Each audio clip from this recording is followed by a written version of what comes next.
Hello guys, स्वागत है आप सभी का आपके अपने यूट्यूब चैनल एग्जाम्स डे में। और आज हम स्टार्ट करने जा रहे हैं बी फार्म थर्ड सेमेस्टर का फार्मास्यूटिकल ऑर्गेनिक केमिस्ट्री 2 के कुछ इंपॉर्टेंट टॉपिक्स जो कि आपके एग्जाम पॉइंट ऑफ व्यू से बहुत ही ज़्यादा इंपॉर्टेंट है, जिनके एग्जाम्स में आने के 90% से भी ज़्यादा चांसेस है कि वो एग्जाम्स में आएंगे ही आएंगे। अब इसमें सबसे इंपॉर्टेंट टॉपिक आ जाता है बेयरस्टेइन थ्योरी। अब ये जो आपके यूनिट 5 का टॉपिक है और ये आपके प्रीवियस ईयर्स में लॉन्ग क्वेश्चन में 2 से 3 बार पूछा गया है, तो इसके इस बार भी आने के बहुत ज़्यादा चांसेस हो जाते हैं, तो इसको आप बहुत अच्छे से करके जाइएगा। चलिए आइए देख लेते हैं। इसमें हमारा फर्स्ट पॉइंट आता है Adolf Baeyer propose this theory in 1885 and he get Nobel prize for this theory in 1905। अब ये पॉइंट क्या कह रहा है कि हमारा एडोल्फ बेयर ने इस थ्योरी का प्रपोज करा था 1885 में और इन्हें इस थ्योरी के लिए जो है नोबेल प्राइज भी दिया गया था 1905 में। सेकंड पॉइंट आता है he explain the relative stability of starting few cycloalkanes, और इन्होंने जो है स्टार्टिंग फ्यू साइक्लोएल्केन्स की स्टेबिलिटी के बारे में भी एक्सप्लेन करा था। थर्ड पॉइंट आता है this theory is based on fact that the normal angle between pair of carbon atom is 109 degree 28 minutes. Now he assume that cycloalkanes are planar. अब इन्होंने क्या है, इन्होंने जो हमारे एडोल्फ बेयर नाम के जो व्यक्ति थे उन्होंने एज्यूम करा कि सभी साइक्लोएल्केन्स जो है वो हमारे प्लेनर है।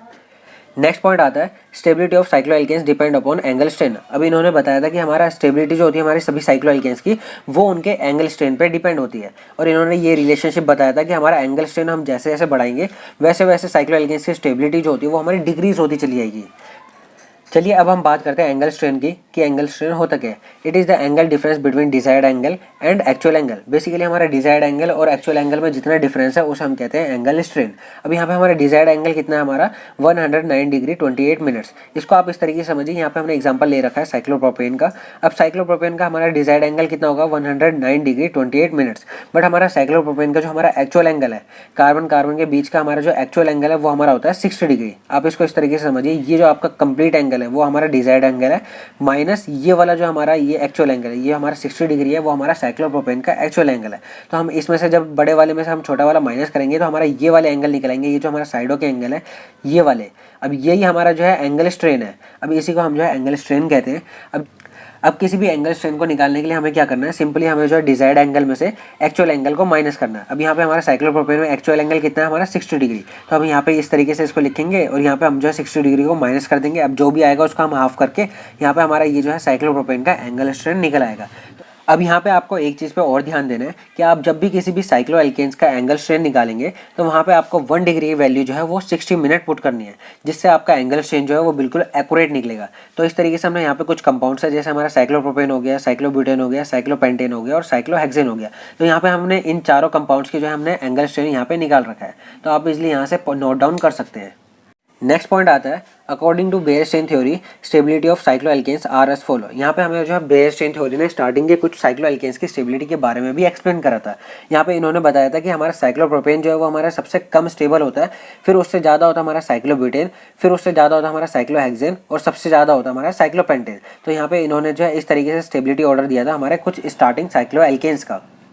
नेक्स्ट अब हमें स्टडी करनी है लिमिटेशंस के बारे में कि हमारा बेयरस्टेइन थ्योरीज की कौन कौन सी लिमिटेशंस थी, कौन कौन सी उनकी खामियां थी।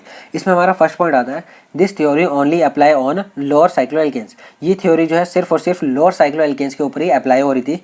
सेकेंड लिमिटेशन आती है according to Baeyer strain theory cyclopentane should be much stable than cyclohexane but practically it is reversed. अब हमारा बेयरस्टेइन थ्योरी के अगर अकॉर्डिंग देखें तो हमारा इन्होंने बताया था कि हमारा साइक्लोपेंटेन जो है वो हमारा सबसे ज़्यादा स्टेबल है, मतलब हमारा साइक्लोहेक्सेन से भी ज़्यादा स्टेबल है हमारा साइक्लोपेंटेन। बट हमारा अगर प्रैक्टिकली देखें तो हमारा प्रैक्टिकली हमारा साइक्लोहेक्सेन जो है वो हमारा ज़्यादा स्टेबल है हमारा साइक्लोपेंटेन से। तो इस तरीके से हमारा ये जो है सबसे बड़ी लिमिटेशंस हो गई थी हमारी बेयरस्टेइन थ्योरी की, कि इन्होंने जो है हमारा स्टेबिलिटी ऑर्डर जो है वो हमारा गलत दिया था। अब थर्ड लिमिटेशन आती है higher cycloalkanes not follow this rule. अब जितने भी हमारे हायर साइक्लोएल्केन्स है, जैसे हमारा साइक्लोहेप्टेन हो गया, साइक्लोऑक्टेन हो गया, तो ये सब साइक्लोएल्केन्स जो है वो हमारे इस रूल को फॉलो नहीं करते हैं। फोर्थ लिमिटेशन आती है कि इन्होंने जो है रिंग ओपनिंग रिएक्शंस के बारे में कुछ भी एक्सप्लेन नहीं करा था। तो गाइज इसी के साथ हमारा बेयरस्टेइन थ्योरीज और उनकी लिमिटेशंस हमने कंप्लीट कर लिया। उम्मीद है गाइज आपको ये वीडियो बहुत अच्छे से समझ आ गई होगी। अगर आपको अभी भी इसमें कोई डाउट है तो आप इजीली हमसे कमेंट सेक्शन में कमेंट करके पूछ सकते हैं। और जो भी स्टूडेंट इस चैनल पे नए आए हैं वो इस चैनल को सब्सक्राइब करना ना भूलें, क्योंकि इसी चैनल पे आप सभी स्टूडेंट्स को बी फार्म थर्ड सेमेस्टर के प्रीवियस 5 ईयर्स के सभी सब्जेक्ट के क्वेश्चन पेपर सॉल्व कराए जाएंगे।